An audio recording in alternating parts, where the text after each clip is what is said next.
తెలిసినా తన ఆత్మరక్షణలో భాగంగా కాల్పులు జరిగేటువంటి ఇబ్రాహిం గురించి మరిన్ని డీటెయిల్స్ ఏమైనా ఉన్నాయా రవితేజ? రౌడీ షీటర్ ఇబ్రాహిం మీద ఎన్ని కేసులు ఉన్నాయి ఏంటి అంటే ఎట్లా బయటికి వచ్చాడు, ఎట్లా తిరుగుతున్నారు? జనరల్ గా రౌడీ షీటర్ అంటే వాళ్ళు పోలీస్ స్టేషన్ లో రోజు బహుశా వారంకోసారైనా అటెండ్ కావాల్సి ఉంటుంది కదా. సౌత్ జోన్ పోలీసులు ఇబ్రాహిం పై పెండింగ్ ఉన్నటువంటి కేసులకు సంబంధించి తాలూకా ఈ ఫైరింగ్ ఘటన జరిగినటువంటి వెంటనే హైదరాబాద్ పోలీసులకు కూడా రాష్ట్ర పోలీసులు సమాచారాన్ని అందజేశారు.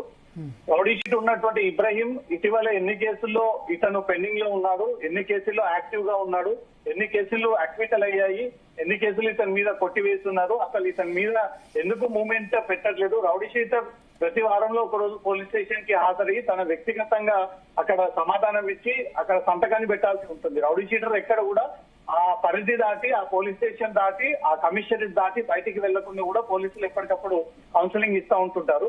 మరి పాత రౌడీ షీటర్ ఉండి అతని మీద రౌడీ షీట్ ఎత్తేసిన తర్వాత తను ఈ యాక్టివిటీస్ కి పాల్పడతా ఉన్నాడా, ప్రస్తుతం రౌడీ షీట్ ఇంకా యాక్టివ్ లోనే ఉందా, ఏ రకమైనటువంటి కేసులు ఇబ్రాహిం పైన పెండింగ్ లో ఉన్నాయి, గన్ను పెట్టుకొని ఇంత బహిరంగంగా రోడ్డు మీద తిరుగుతూ అడ్డుకున్నటువంటి ఆపినటువంటి వ్యక్తుల పైన కాల్పులకు తెగబడేటువంటి ఆలోచన, కాల్పులు జరిగినటువంటి ఘటన కూడా రిపోర్ట్ అయ్యింది. కాబట్టి చాలా ప్రమాదకరమైనటువంటి వ్యక్తిగానే పోలీసులు భావిస్తా ఉన్నారు. రాత్రికొండ పోలీసులు అడిగినటువంటి వివరాలు హైదరాబాద్ పోలీసులు మరి కాసేపట్లో అందజేసి ఇబ్రాహిం పైన మొత్తం ఓల్డ్ సిటీలో ఆ బౌద్ధుడుపురాలో ఎన్ని కేసులు అతని పైన నమోదై ఉన్నాయి, ఏ రకమైనటువంటి కేసులు ఉన్నాయి, గతంలో అతని పైన ఏమైనా నమోదై ఉందా, ఇబ్రాహిం తో పాటు ఇంకెవరెవరు అనుచరులు ఉంటారు, ఈ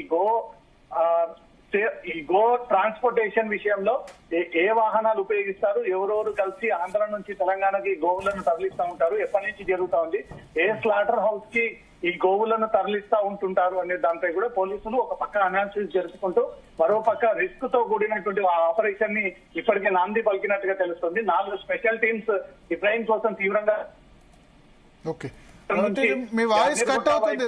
రవితేజ, మీ వాయిస్ కట్ అవుతోంది, మళ్ళీ తీసుకుందాం. మనతో పాటు విశ్వ హిందూ పరిషత్ నేత రావినూతల శశిధర్ గారు ప్రస్తుతం ఫోన్ లైన్ లో సిద్ధంగా